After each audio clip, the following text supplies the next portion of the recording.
Good afternoon. First, let me say how honored I am by the presence of so many friends, colleagues, leaders across different communities here in Germany, and also leaders in the partnership that links our two countries. I'm grateful to all of you for being here. Grateful for this opportunity as well to be at the Academy of Sciences and Humanities. I heard a little bit from Sigmar about the history, briefly walked the hallways, and I very much appreciate this hospitality. But it's an institution with an extraordinary tradition of scholarship, discovery, stretching back more than 300 years. And I understand that among other luminaries, Albert Einstein was a member here. So I should probably let you know that my remarks today will include very little about astrophysics, which will be to everyone's benefit. I want to thank all the institutions that are co-hosting us, including Atlantic Brücke. By the way, my own history with the Brücke, the bridge, goes back well more than 20 years. I remember very well spending time with visiting colleagues from Germany during the Clinton administration. But it's a pleasure to be with you, the German Marshall Fund, the Aspen Institute, the American Council on Germany, and I can't not acknowledge a great friend, colleague, going back to my university days, the Clinton administration, the Obama administration, Dan Benjamin. It's wonderful to see you as well. Over the years, these organizations have helped build, strengthen, and deepen the ties between our countries. One of the markers of a strong democracy is a robust, independent civil society. And I'm grateful to our co-hosts for their contributions to democracy on both sides of the Atlantic, and again, for bringing us together today. So, as Sigmar said, and as all of you know, I have come to Berlin at a moment of great urgency for Europe, for the United States, and I would argue for the world. Russia is continuing to escalate its threat toward Ukraine. We've seen that again in just the last few days with increasingly bellicose rhetoric, building up its forces on Ukraine's borders, including now in Belarus. Russia's repeatedly turned away from agreements that have kept the peace across the continent for decades. And it continues to take aim at NATO, a defensive voluntary alliance that protects nearly 1 billion people across Europe and North America, and at the governing principles of international peace and security that we all have a stake in defending. Those principles, established in the wake of 2 world wars and a Cold War, reject the right of one country to change the borders of another by force, to dictate to another the policies it pursues or the choices it makes, including with whom to associate, or to exert a sphere of influence that would subjugate sovereign neighbors to its will. To allow Russia to violate those principles with impunity would drag us all back to a much more dangerous and unstable time, when this continent and this city were divided in 2, separated by no man's lands, patrolled by soldiers, with the threat of all-out war hanging over everyone's heads. It would also send a message to others around the world that these principles are expendable, and that too would have catastrophic results. That's why the United States and our allies and partners in Europe have been so focused on what's happening in Ukraine. It's bigger than a conflict between 2 countries. It's bigger than Russia and NATO. It's a crisis with global consequences. And it requires global attention and action. Here today, among this rapidly unfolding situation, I'd like to try to cut through to the facts of the matter. To begin, Russia claims that this crisis is about its national defense, about military exercises, weapon systems, and security agreements. Now, if that's true, we can resolve things peacefully and diplomatically. There are steps we can take, the United States, Russia, the countries of Europe, to increase transparency, reduce risks, advance arms control, build trust. We've done this successfully in the past, and we can do it again. And indeed, it's what we set out to do last week in the discussions that we put forward at the Strategic Stability Dialogue between the United States and Russia, at the NATO-Russia Council, and at the OSCE. At those meetings and many others, the United States and our European allies and partners have repeatedly reached out to Russia with offers of diplomacy in a spirit of reciprocity. So far, our readiness to engage in good faith has been rebuffed, because in truth, this crisis is not primarily about weapons or military bases. It's about the sovereignty and self-determination of Ukraine and all states. And at its core, it's about Russia's rejection of a post-Cold War Europe that is whole, free, and at peace. For all our profound concerns with Russia's aggression, provocations, political interference, including against the United States, the Biden administration has made clear our willingness to pursue a more stable, predictable relationship, to negotiate arms control agreements like the renewal of New START and launch our strategic stability dialogue, to pursue common action to address the climate crisis and work in common cause to revive the Iran nuclear deal. And we appreciate how Russia has engaged with us in these efforts. And despite Moscow's reckless threats against Ukraine and dangerous military mobilization, despite its obfuscation and disinformation, the United States, together with our allies and partners, have offered a diplomatic path out of this contrived crisis. And that's why I've returned to Europe.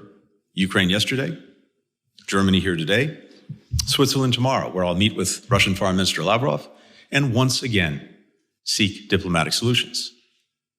The United States would greatly prefer those to be the case, and certainly prefer diplomacy to the alternatives. We know our partners in Europe feel the same way. So do people and families across the continent, because they know that they will bear the greatest burden if Russia rejects diplomacy. And we look to countries beyond Europe, to the international community as a whole, to make clear the costs to Russia if it seeks conflict, and to stand up for all the principles that protect all of us. So let's look plainly at what's at stake right now, who will actually be affected, and who is responsible. In 1991, millions of Ukrainians went to the polls to say that Ukraine would no longer be ruled by autocrats, but would govern itself. In 2014, the Ukrainian people stood up to defend their choice for a democratic and European future. They've been living under the shadow of Russian occupation in Crimea and aggression in Donbass ever since.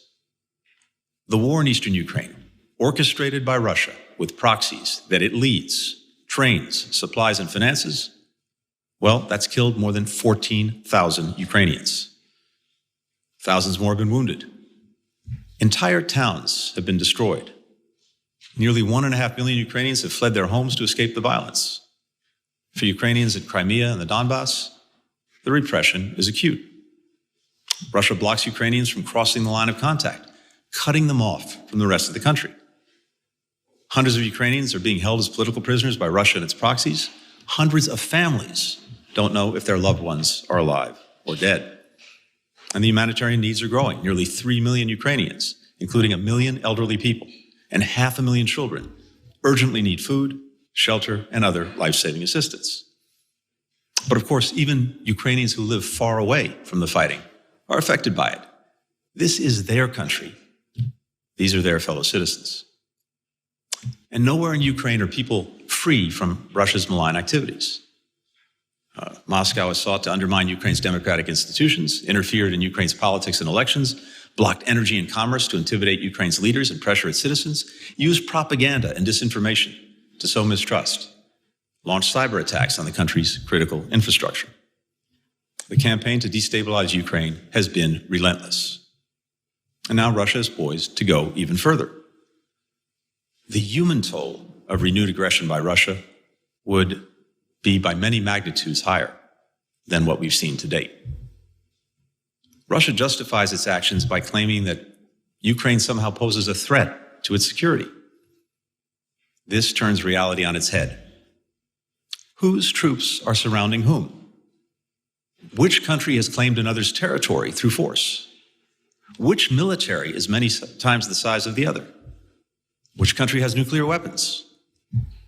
Ukraine isn't the aggressor here. Ukraine is just trying to survive. No one should be surprised if Russia instigates a provocation or incident and then tries to use it to justify military intervention, hoping that by the time the world realizes the ruse, it'll be too late. There's been a lot of speculation about President Putin's true intentions. But we don't actually have to guess. He's told us repeatedly. He's laying the groundwork for an invasion because he doesn't believe that Ukraine is a sovereign nation. He said it flat out to President Bush in 2008, and I quote, "Ukraine isn't a real country." He said in 2020, and I quote, "Ukrainians and Russians are one and the same people." Just a few days ago, the Russian Ministry of Foreign Affairs tweeted in celebration of the anniversary of Ukraine and Russia's unification in the year 1654. That's a pretty unmistakable message this week of all weeks. And so the stakes for Ukraine come more fully into view. This is not only about a possible invasion and war. It's about whether Ukraine has a right to exist as a sovereign nation. It's about whether Ukraine has a right to be a democracy. This hasn't stopped with Ukraine. All the former Soviet socialist republics became sovereign nations in 1990 and 1991. One of them is Georgia. Russia invaded it in 2008. 13 years later, nearly 300,000 Georgians are still displaced from their homes. Another is Moldova. Russia maintains troops and munitions there against the will of its people. If Russia invades and occupies Ukraine, what's next? Certainly, Russia's efforts to turn its neighbors into puppet states, to control their activities, to crack down on any spark of democratic expression will intensify. Once the principles of sovereignty and self-determination are thrown out, you revert to a world in which the rules we've shaped together over decades erode and then vanish. And that emboldens some governments to do whatever it takes to get whatever they want, even if that means shutting down another country's internet, cutting off heating oil in the dead of winter, or sending in tanks. All tactics Russia has used against other countries in recent years. That's why governments and citizens everywhere should care about what's happening in Ukraine. It may seem like a distant regional dispute or yet another example of Russian bullying, but at stake, again, are principles that have made the world safer and more stable for decades. Now, alternatively, Russia says the problem is NATO. On its face, that's absurd. NATO didn't invade Georgia. NATO didn't invade Ukraine. Russia did. NATO is a defensive alliance with no aggressive intent toward Russia. To the contrary, efforts by NATO to engage Russia have gone on for years and, unfortunately, been rejected. For example, in the NATO-Russia Founding Act, which was intended to build trust and increase consultations and cooperation, NATO pledged to significantly reduce its military strength in Eastern Europe. And it's done just that. Russia pledged to exercise similar restraint in its conventional force deployments in Europe. Again, instead, it invaded two countries. Russia says that NATO is encircling Russia. In fact, only 6% of Russia's borders touch NATO countries. Compare that to Ukraine, which is now genuinely being encircled by Russian troops. In the Baltic countries and Poland, there are around 5,000 NATO troops who aren't from those countries, and their presence is rotational, not permanent. Russia has put at least 20 times as many on Ukraine's borders. President Putin says that NATO is, and I quote, "parking missiles on the porch of our house."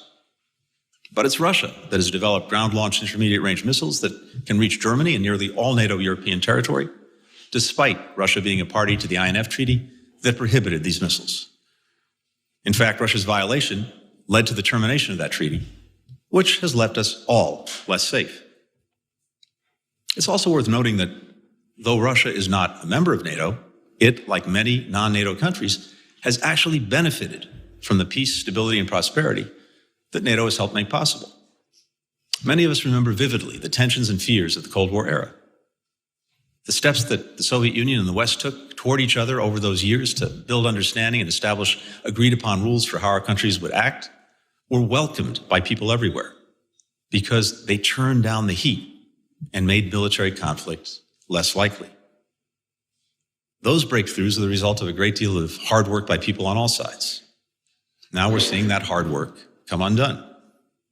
For example, in 1975, all OSCE countries including Russia, signed the Helsinki Final Act, which established 10 guiding principles for international behavior, including respect for national sovereignty, refraining from the threat or use of force, the inviolability of frontiers, the territorial integrity of states, the peaceful settlement of disputes, and non-intervention in internal affairs.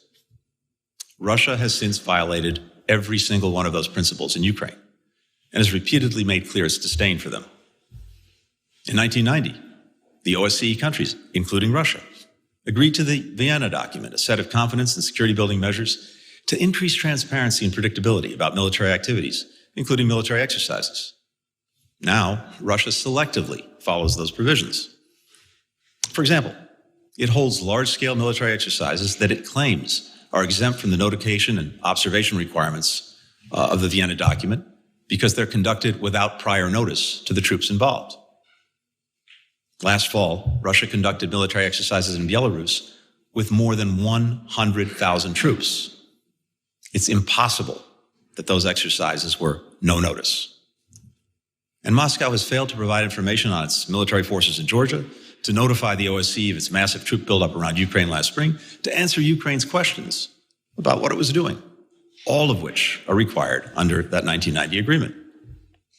In 1994, in a pact known as the Budapest Memorandum, Russia, the United States, and Britain committed to, and I quote, respect the independence and sovereignty and the existing borders of Ukraine, and to refrain from the threat or use of force against the country.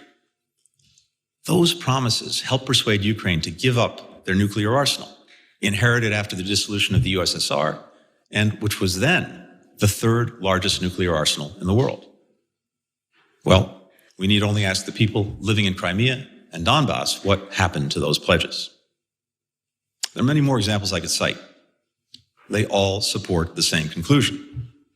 One country has repeatedly gone back on its commitments and ignored the very rules it agreed to, despite others working hard to bring it along at every step.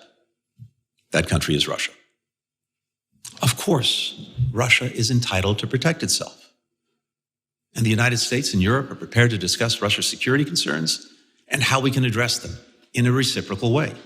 Russia has concerns about its security and actions that it says the United States and Europe and NATO are taking that somehow threaten that security. We have profound concerns about the actions that Russia is taking that threaten our security. We can talk about all of that. But we will not treat the principles of sovereignty or territorial integrity enshrined in the UN Charter, affirmed by the UN Security Council, as negotiable. And if I could speak to the Russian people, I would say to them, you deserve to live with security and dignity, like all people everywhere.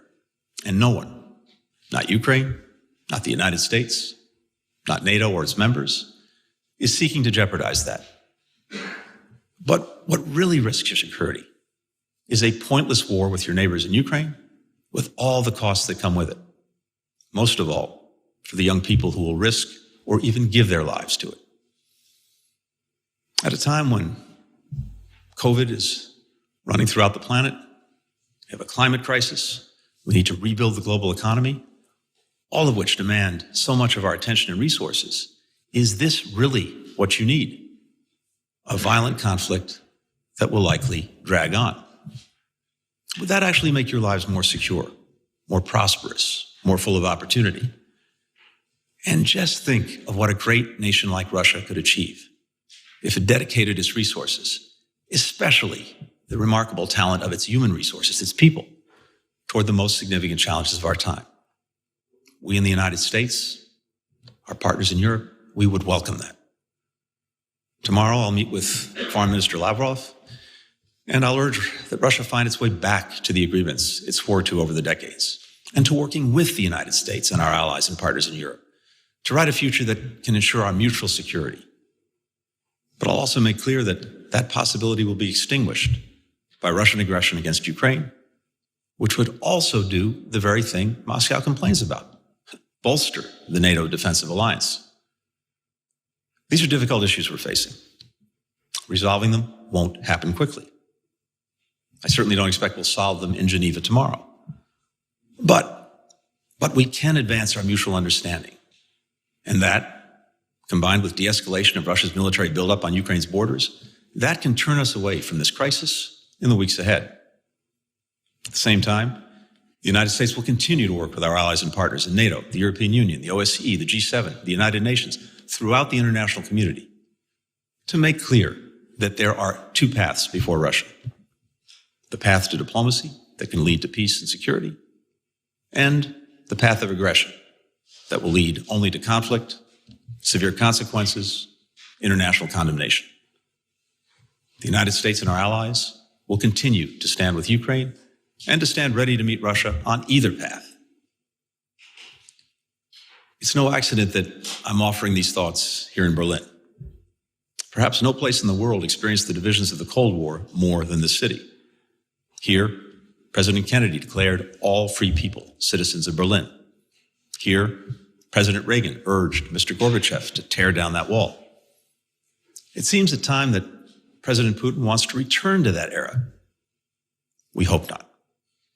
But if he chooses to do so, he'll be met with the same determination, the same unity that past generations of leaders and citizens brought to bear to advance peace, to advance freedom, to advance human dignity across Europe and around the world. Thanks so much for listening.